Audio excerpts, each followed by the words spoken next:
Yan, mga kababayan, ang vlog ko ngayon ay tungkol sa aking YouTube channel na Kuya Lon in Finland.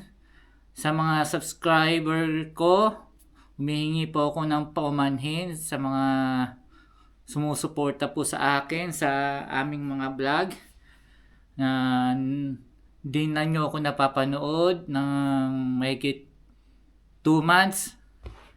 Yun nga po ay nahak ang aking account. Hindi ko na ma-retrieve, hindi na namin forgot password, wala. Nahirapan kami. Nangyari yun nung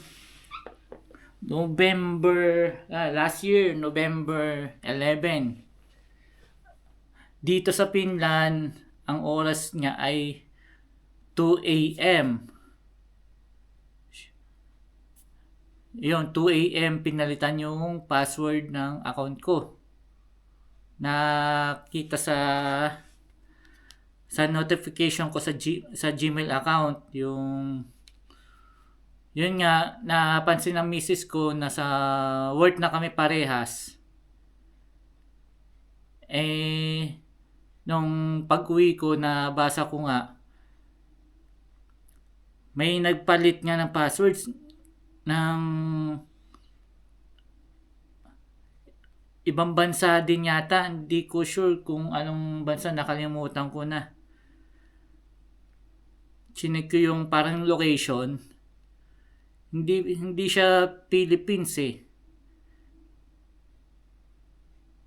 Basta medyo malayo. Hindi ko na matandaan. Yun nga, so takot na takot kami ng misis ko kasi yung pinaghirapan namin, siya naghirap dun eh sa pag-edit dati nung nasa Philippines kami. Nag-umpisa ako mag-vlog year 2020,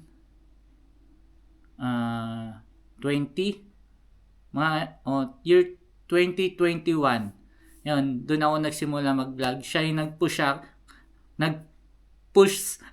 nagtulak sa akin yun. Nagtulak sa akin para mag-vlog. Siya yung nagpuyat para mag-edit, mag-ayos ng mag-input ng information, kung paano ma-monetize. Siya lahat gumawa ng paraan. Siya,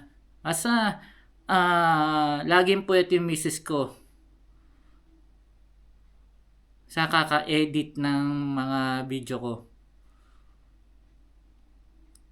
Yun nga, nung nalaman niya na na-hack niya yung account, yun, na siya, na parang na-down.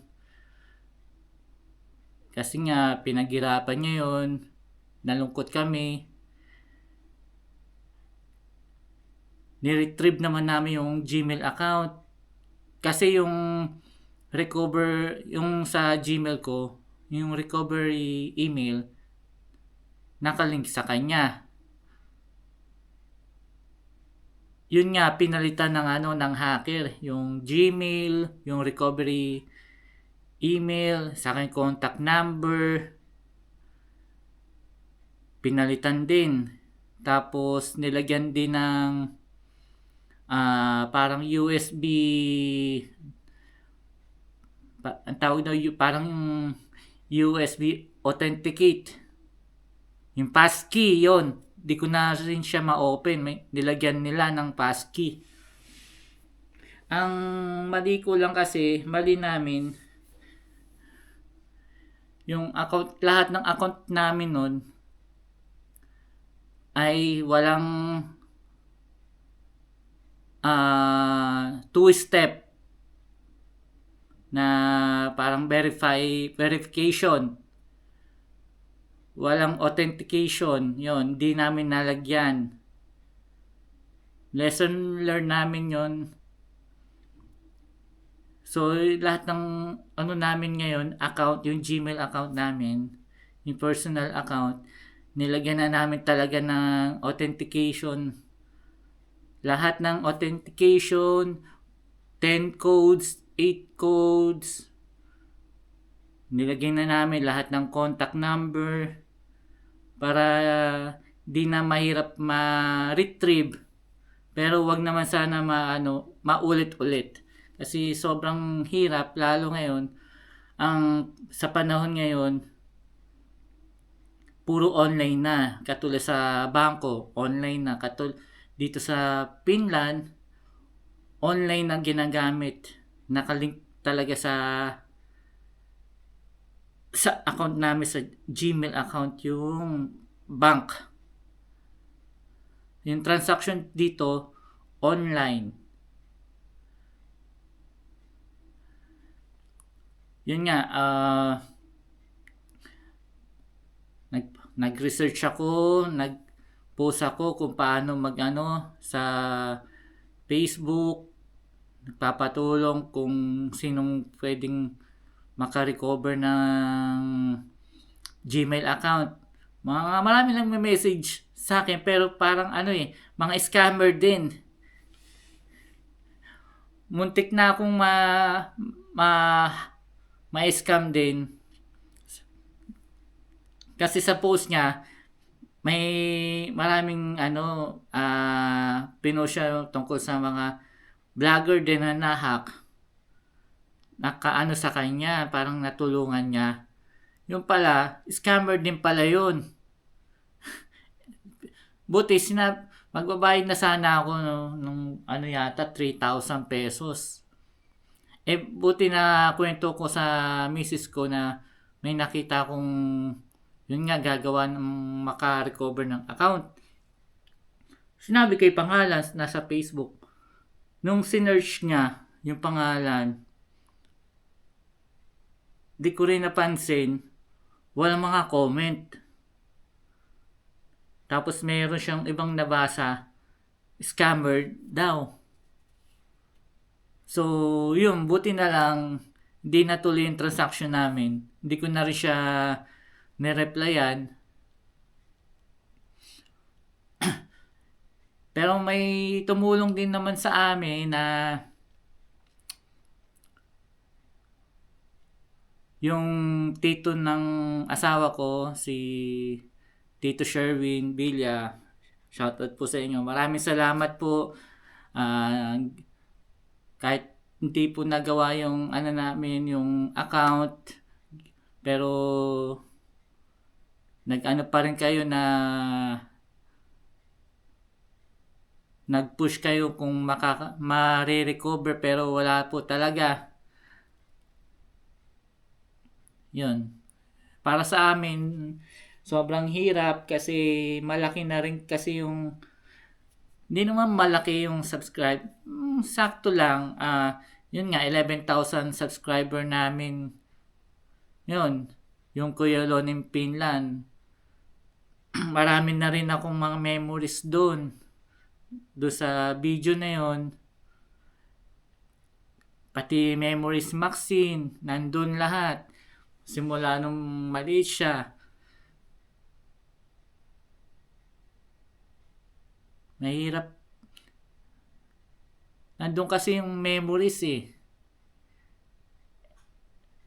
Tinry ko namang i-retrieve. May nabasa ako napanood sa YouTube din.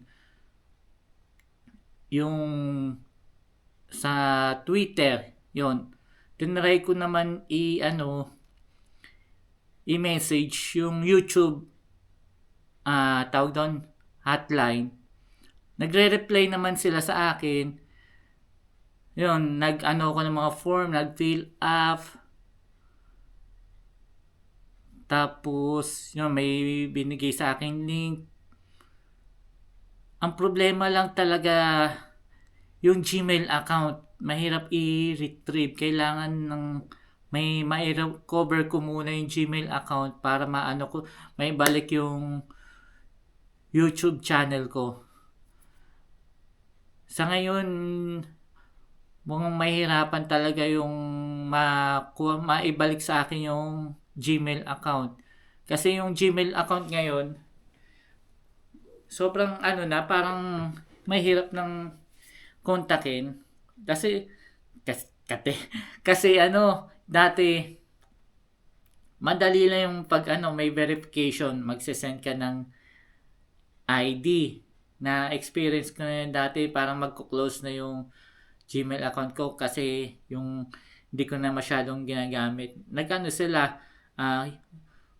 humingi ng ID para for verification para ma-active ulit. Ngayon wala na eh. Nagtanong din ako sa kapatid ng tropa ko, kay Kim, kasi na rin yun, na hack din. Shoutout sa'yo, Kim Ladera. Yun nga yung sa kanya, experience niya, nag-present siya ng valid ID. Nung panahon na yon. Alam ko, yung panahon na yon, ID talaga. Pero ngayon, nag-iba na yung system ng Google sa Gmail. Wala na eh. Parang yung hotline nila ay na lang, yung parang computer. Saka wala nang yung ID for verification. Pinilit ko talagang may nabasa ako, pag di na daw talagang gawa na lang panibagong Gmail account. No choice ako. Kaya gumawa ko ng ibang account para sa YouTube channel ko. Yun nga, si Kuya Lon Official. Yun. Magsisimula ulit ako ng panibagong yugto ng buhay dito sa Finland. Yan, kahit yun, back to zero tayo. Back to zero yung natin, subscriber, hindi pa monetize. Kahit mahirap, laban lang tayo. Hindi tayo susuko sa hamon ng buhay. Yun nga lang, sayang talaga yung mga memories na nandun sa channel ko. Yung Kuya Lon Pina, kasi inisip namin ng misis ko, yung memories nandoon, yung kumbaga yung sa anak mo, yung memories makikita ng anak mo sa paglaki niya. Yung kasi yung ko, nagte-therapy dati nung maliit, speech therapy. Yan, binibideo namin para yung ibang mga makatulong kami sa mga ibang din na delay speech ang kanilang mga anak. Yun, marami nagme-message sa amin dati. Masaya kami, nakakatulong kami na kung saan nagte-therapy yung anak namin, si Maxine. Yun, sa awa ng Diyos, okay na si Maxine. Lang sa ngayon, medyo hirap siya sa letter S. Pero nabibigkas na niya ng tuwid. Konting push pa. Yun, mga kababayan, ang vlog natin ngayon, si Kuya Lon Official na ang aking channel. Suportahan nyo ako sa aking magiging hamon dito sa Finland, hamon ng buhay, laban lang bilang OFW. Yan, mararanasan natin yung hirap dito. May saya, may aral.